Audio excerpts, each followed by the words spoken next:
مالك يوم الدين إياك نعبد وإياك نستعين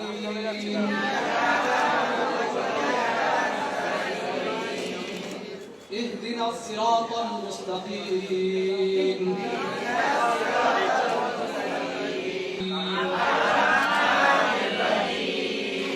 مالك يوم الدين باركت على إبراهيم وعلى آل إبراهيم إنك حميد مجيد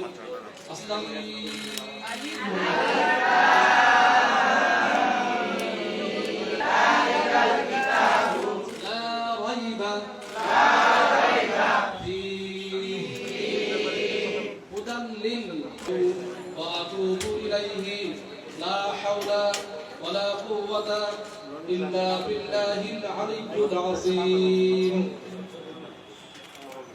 আমি পড়াবো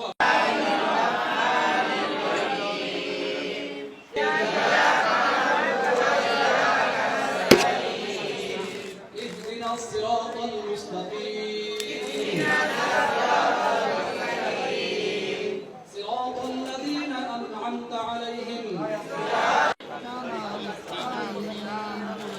সম্মানিত অতিথিবৃন্দ, এই পর্যায়ে আমাদের সম্মুখে আলোচনা নিয়ে আসবেন জাহাঙ্গীর আলম শুভ ভাই, সদস্য নিয়ে আসবেন জনাব জাহাঙ্গীর শুভ, জনাব জাহাঙ্গীর শুভ ভাই, সদস্য সচিব বাংলাদেশ বিদ্যা কল্যাণ ফাউন্ডেশন। মূলত মানবিক দৃষ্টিকোণ থেকে আমাদের এই কার্যক্রমটা শুরু করা।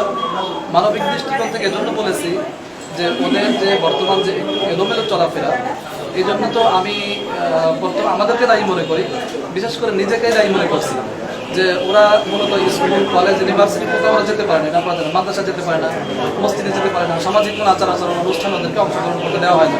আচ্ছা বলেন তো যে ওরা যদি কোনো মসজিদে যায় ওদেরকে ঢুকতে দিবে না, সামাজিক কোনো আচার আচরণ ওইভাবে ঢুকতে দিবে না, কোনো শিক্ষা প্রতিষ্ঠান ঢুকতে দিবে না। এই জন্য দায়ী কারা? দায়ী তো আমরা।